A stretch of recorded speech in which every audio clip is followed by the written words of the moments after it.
Hello everyone, I am Shai Mitro and you are watching Wbcs Expo. It is highly recommended that current affairs is very essential for competitive exam. So here we discuss today's most important current affairs. So you subscribe the channel to get daily updated current affairs. Today's important current affairs are Nasumi Okuhara clinches women's singles title. In badminton, former world champion Nasumi Okuhara clinched the Denmark Open title, beating three-time world champion Carolina Marin in women's singles. In the men's singles final, Anders Antonsen of Denmark defeated Rasmus Jemke by 18-21, 21-19, 21-12. In the mixed doubles, Mark Lamsfus and Isabel Hertz became the first German mixed doubles players to win a Super Series event. Next, Mohun Bagan receives ISL Trophy. Mohun Bagan received its ISL Trophy on 18 October 2020 in the presence of West Bengal Sports Minister Wbcs and ISL CEO Sunando Dhar.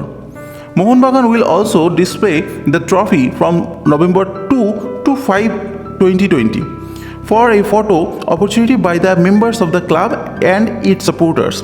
Mohun Bagan clinched the ISL crown on March 10, 2020 after defeating ISL FC.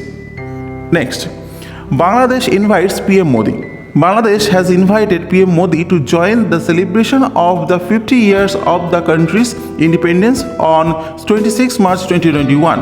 Earlier, he was scheduled to visit Bangladesh to join in the birth centenary celebration of Bangabandhu Sheikh Mujibur Rahman, but it was cancelled due to the pandemic. A virtual meeting between the PMs of India and Bangladesh is also likely to take place later in 2020. Next, Gita Manchunath wins an award. Gita Manchunath, co-founder and CEO Niramay Health Analytics, was awarded Accenture Vahini Innovator of the Year at the ET Prime Women Leadership Awards 2020. ETPWLA sets a benchmark of success for women in business and inspires a million others to come forward. The awards recognize women leaders who have helped create a new and lasting template for leadership. Next, True North to produce low-cost ethanol. True North Venture Partners will invest to produce low-cost ethanol in India. The government has targeted 10% blending of bioethanol in petrol by 2020, which will rise to 20% by 2030 to reduce dependence on oil imports and cut carbon emissions. Currently, the US Department of Agriculture pegs the rate at 5.2 according to its annual report on biofuels. Next, Indian and Sri Lankan Navy drill.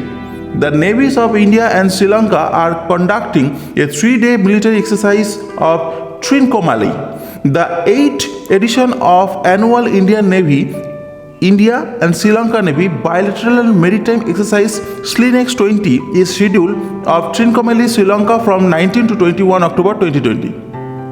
The previous edition of SLINEX was conducted off Visakhapatnam in September 2019. Next, 36th Raising Day of NSG. National Security Guard celebrated its 36th Raising Day on 16 October 2020. The NSG is a federal contingency force to deal with anti-terrorist activities. Established in 1984, NSG is popularly known as the Black Cats and is an elite strike force in the country, trained and equipped to handle situations like a terrorist attack, hijacking and hostage captivity. Next, Jacinda wins second term as New Zealand's PM. Jacinda Ardern has won a second term as New Zealand Prime Minister after her success at handling the country's coronavirus outbreak. Preliminary results show that Ardern's centre-left Labour Party has won 49% of the vote. That result means her party is projected to win 64 out of 120 parliamentary seats, making it the first party to be able to govern alone under the current system. Next, Rohanjaitley elected as DDCA president. Rohanjaitley, the son of former finance minister late Arun Jaitley, has been elected unopposed as the new president of Delhi and District Cricket Association. He is slated to remain in the post till June 30, 2021. Notably, late Rohanjaitley had also served as a president of DDCA between 1999 and 2013. For the rest of the office bearers, elections will be held from 5 to 8 November 2020. Next, India successfully test fires Brahmos missile. India, for the first time, successfully flight tested supersonic cruise missile Brahmos from the Navy's indigenously built stealth destroyer INS Chennai against a live target. Brahmos has a strike range of over 300 km and with a very low cruise altitude of 10 meter at terminal phase and precision hit capability has turned the warship into one of the deadliest platforms of Indian naval fleet. So, these are the most important current affairs of the day. I hope it helps you a lot. Please like this video, share your love, comment on this video, and please subscribe the channel.